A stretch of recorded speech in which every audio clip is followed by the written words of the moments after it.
Well, fishing had to be put on hold for a few days. Time to repair the pop-up camper. This is my 2013 camper I purchased in 2018, and unfortunately the side roof walls, the interior walls, had a lot of rotted wood due to water damage, very common with these campers. The RV repair specialist said a minimum charge of $1,500, so I decided to do it myself. End result was $200 spent, a lot of hard work, and a camper that's better than new. Here's the process. Look at the camper. This side, the door side, is in excellent condition. Back is in good shape. I redid the entire roof with good rubber coating and paint, and all the seal is good.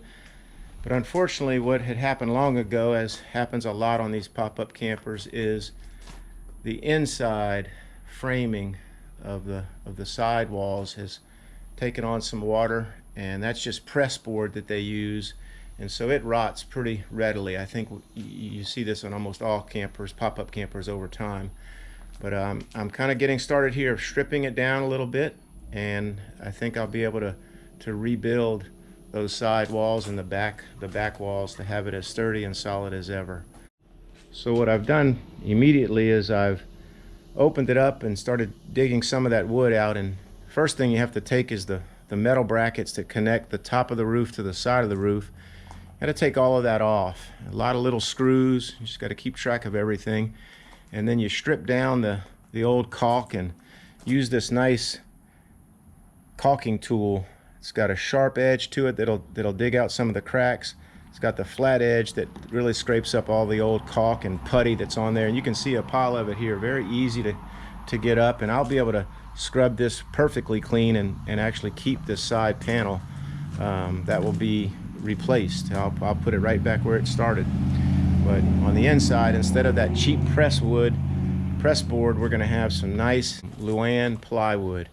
So that's the job now. Strip it down first, take this side panel off, and then get to work. You can see that I've put a temporary block here because the support for the post that raises up the camper had really almost given way. So this is just temporary, and this will allow me to open and close it and get in there and do the work.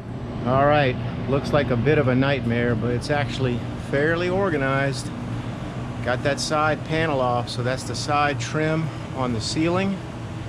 And it's just a lot of screws, a lot of caulk, and some staples that were tricky at the end to get out of there. But once that whole side panel comes off, the camper's kind of open for right now, but you can see how badly that interior wood gets damaged. Luckily the roof is still real solid. I'll be able to drill and nail right back into that. I've got the camper supported by some 2x6s, but it's wide open. But you know what they say, if you can take something apart, you should be able to put it back together as long as you keep it organized. I've got all the screws labeled and in order. I know when I'm all done, I'm going to close up the camper and find one big screw left for sure somewhere. But anyhow, it's a lot better than it looks. And there it is. That's the side panel. So the framing for the side of the roof. That's the inside part. I still have a rail there to take off. That's what hides a lot of the electrical cords. And then that fiberglass sheet's going to actually go in the garbage. The outside I'll still use, but on the inside I'm just going to paint my new plywood nice and white with some good primer and white paint. So finally got her off, got all the metal railings still ready to use, and I also took the time to clean up some of the canvas. Dawn vinegar and water. Dawn soap, regular vinegar, and water. I use my spray jug there and I just spray it down and wipe it off. Don't want to leave the vinegar sitting too long because it is a little bit acidic, but a good time to clean up some spots that you have a tough time getting to. Well, a couple of tedious steps, but very, very necessary. This is the side panel.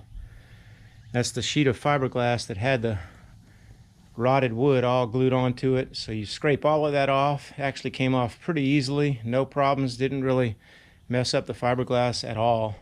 Using a nice chisel, a much needed tool there. That's about 1.5 inches. You could even get a wider one. And then this is the first time using this product, Goo Off, and that has worked real well. That helped me get a lot of the caulking and the stuff that was all gluing the rails together onto the frame. So a couple of necessary steps there, letting it clean up now. I'll sand this down and really get it nice and clean and smooth, and then it will be ready to receive the new framing plywood that you see in the back of the truck. It's a product called Luan, L-U-A-N, and it's really fused together nicely. Good solid plywood, got a little flex to it, and it's very water resistant, so this should work absolutely perfect. It's going to be stronger than before. So here are the tools I use for the job. 18-volt rigid power drill, a jigsaw, again battery powered, hammer, pliers, X-Acto knife came in really handy. Use that for a lot of different things. The putty tool, screwdriver that's got 9 different settings, and the main square drill bit is what most of the screws on the camper required. So it's really just one drill bit that did a lot of the screwing and unscrewing. Another screwdriver, the chisel, which is a 1.5 inches wide. You could go with wider if you'd like. Metal brackets, I used 2 of them to fuse together the long side panel board. Some sealant foam tape that went under some of the railing when I reapplied it back to the top of the camper. Of course, a measuring tape, the stapler, which I talked about earlier, Gorilla Glue, Dicor products for the caulking. It's non-leveling, non-sag Dicor caulk, and the rubber EPDM rubber roofing system for the roof, just for touch-up. Some aluminum tape, a great product that really seals up a lot of damaged spots and acts as a good support. Gorilla tape, some sanding materials, including the disc that can be plugged into your power drill and really help to clean up those old boards. A couple of clamps, and Goof Off, this nice liquid formula that helps clean up all the dirty rails and get rid of all the junk. So that's it. Pretty simple, didn't require a whole lot of heavy duty tools.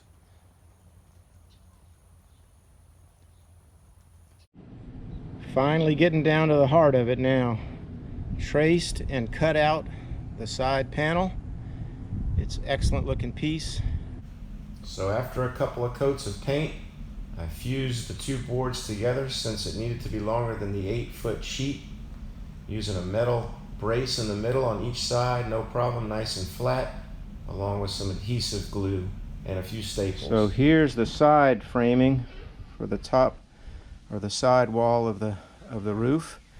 I've got the fiberglass cover back on there. I've got the bottom rail back on, all caulked and adhesed underneath. I'll put that top railing piece that you see there on in just a minute, and then that'll help me screw it back into the frame of the ceiling.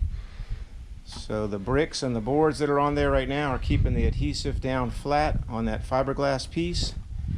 And man, once I'm all done, I'll be able to paint that brand new white with that rubber coating. It'll look just like new. Forgot to mention the adhesive and also some other caulk. Master Seal NP1 adhesive, construction adhesive, and NP125 caulk. Great products you can find at pretty much any lumber store.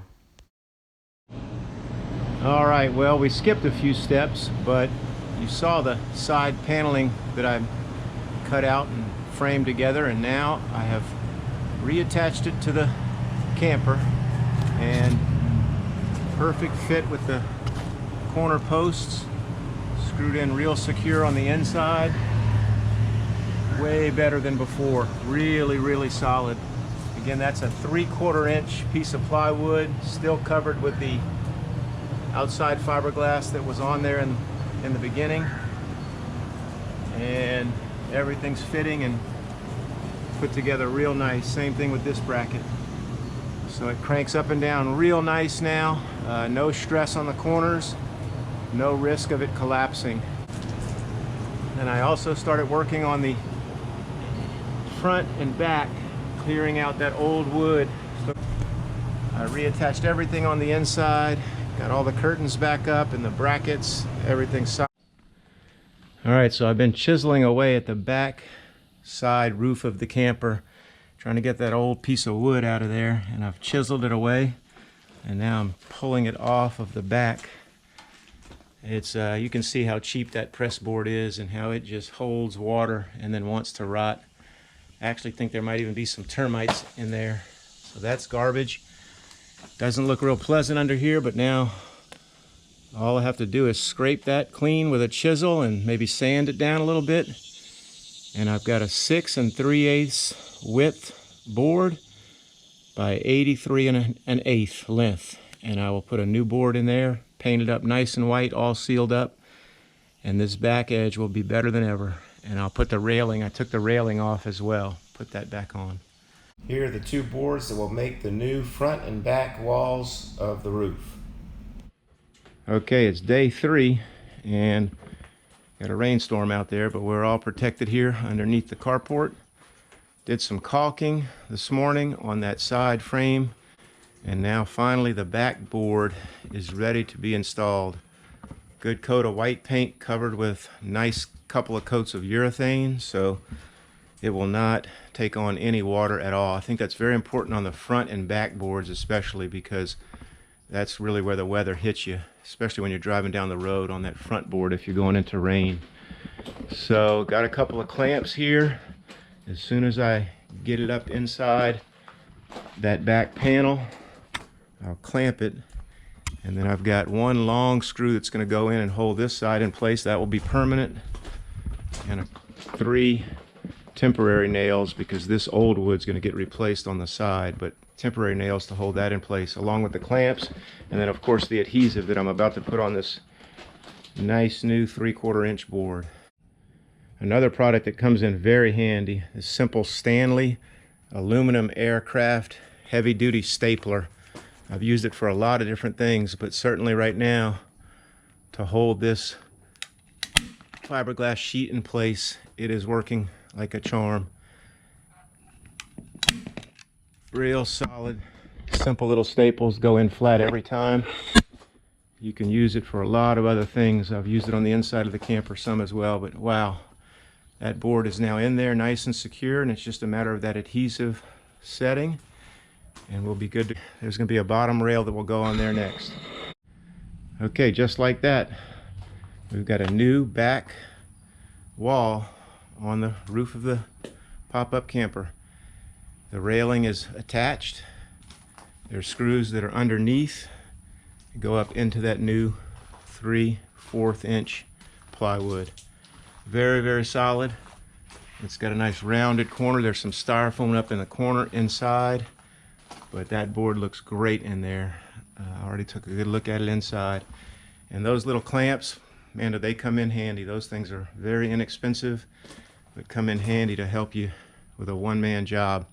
And right now they're kind of holding just a couple of spots that maybe aren't as secure. They're holding that nice until the adhesive sets. Really looking good. Ready for the corner cap soon, and those will be brand new. And that's what the new back wall looks like from the inside. Really nice piece of plywood. You screw some of these brackets that are on the inside of the camper into that wall. I'll do that later. Helps protect all the electrical wiring and the curtains and all the canvas as well. So way more secure than before. Through the same process on the front of the camper as well. Scraped off the old wood from the inside of the fiberglass shell and replaced it with a new sheet of plywood. Okay, so we're getting down to the end of it here now. Got the side walls up, the back and front wall up, all rails attached. A little bit of a coat of rubberized paint and caulking done. I'll give it a second coat of paint real quick, but one more product that I decided to replace was the weather stripping, the rubber gasket that goes underneath the enclosure. It's that simple. You can order this directly from the manufacturer, Forest River, and they'll walk you through what you need, but I ordered 35 feet of it. You just find the groove there and slide it in place and then clip it at the end. They meet, all the pieces meet at the end and make a good watertight seal. That easy. I'll clip that end off. New corner guards attached, a little bit of caulking, and some last touch-up paint. Job is done. Looks as good as ever. Really want to encourage you to do the same if you have similar issues with your camper. I'm no carpenter and got this done in 3 days. A lot of fun, actually. Thanks a lot for watching. Good luck with your camping.